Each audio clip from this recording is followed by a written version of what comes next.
भारत के खिलाफ बांग्लादेशी कट्टरता फिर से सामने आई है। बांग्लादेश में भारतीय मछुआरों पर हुए अत्याचार। बांग्लादेश की नौसेना ने 16 मछुआरों को पीटा है। बांग्लादेश लौटने वाले मछुआरों की आप बीती अब सामने आ रही है और वो बता रहे हैं कि किस तरीके का बर्ताव उनके साथ में हुआ है। अत्याचार किसी भयानक सपने से कम नहीं, ऐसा उनका कहना है। कह रहे हैं मछुआरे कि नंगा करके पीटा गया, तस्वीरें भी खींची। अचानक बांग्लादेश की नौसेना ने गिरफ्तार कर लिया। यहाँ काकद्वीप उपमंडल के 95 मछुआरे अपने घर लौटे। यहाँ काकद्वीप उपमंडल के 95 मछुआरे अपने घर लौटे और उस वक्त उनके साथ ऐसा बर्ताव हुआ। बांग्लादेशी कट्टरता फिर से सामने आई है, जहां पर बांग्लादेश में भारतीय मछुआरों पर अत्याचार देखा गया है। ये भारतीय मछुआरे थे। नौसेना ने 16 मछुआरों को पीटा।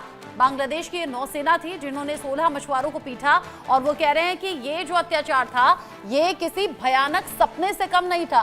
कह रहे हैं कि कपड़े उतारे गए, बुरी तरह से पीटा गया, फोटोज भी खींची गई। रैनिक, ये कौन सी कट्टरता है?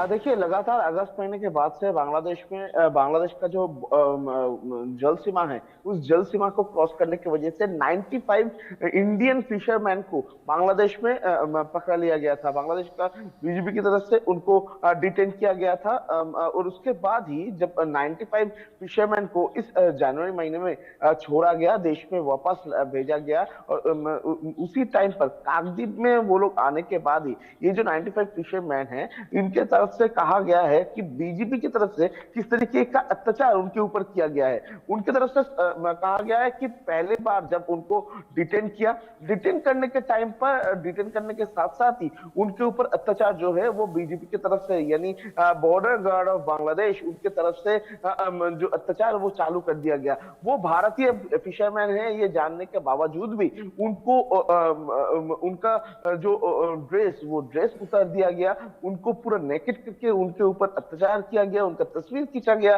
और 16 फिशरमैन को बहुत बुरी तरीके से पीटा भी गया है। और ये पूरा बयान भारत में लौटने के बाद ही ये फिशरमैन की तरफ से कहा गया है।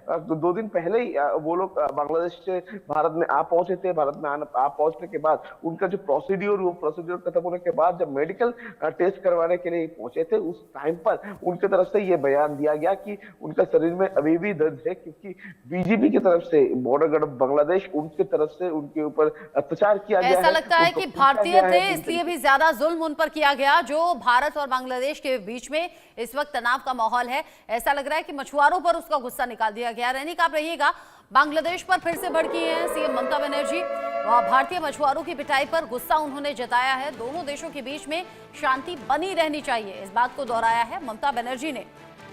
95 मछुआरों को वापस लाने में सफलता तो मिली है, जैसा रैनिक बता भी रहे हैं कि 2 दिन पहले अपने घर लौटे हैं, लेकिन बता रहे हैं शरीर में कितना दर्द है, कैसे उन्हें पीटा गया। मछुआरों के लिए पूरी सहायता प्रदान की जाएगी, ममता बनर्जी ने कहा है। कह रही हैं कि मछुआरों के लिए विशेष कार्ड की भी सुविधा है।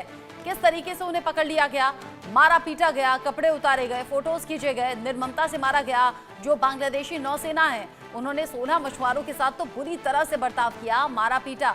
2 दिन पहले अपने घर लौटे हैं तो पूरी आपबीती बता रहे हैं, जो कि रूह को कपा देने वाली है।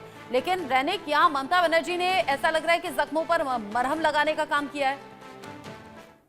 हाँ, देखिए, ममता बनर्जी की तरफ से ये जो फिशरमैन की तरफ से जो बयान दिया गया है, उसके बाद ही ममता बनर्जी की तरफ से ये बयान आया है। क्योंकि अगर देखेंगे तो ममता बनर्जी की तरफ से कुछ महीने पहले भी एक बयान दिया गया था, जिस बयान में कहा गया था कि भारत सरकार को चाहिए यूएन के साथ बात करके यूएन का जो पीस कीपिंग फोर्स है उसको बांग्लादेश में डिप्लॉय करना। और अभी बांग्लादेश में जिस तरीके से भारतीय फिशरमैन और मैक्सिमम जो पश्चिम बंगाल से जो लोग ठीक है रैनिक, नजर आप रखिएगा इस खबर पर। आगे जो अपडेट होगा आपके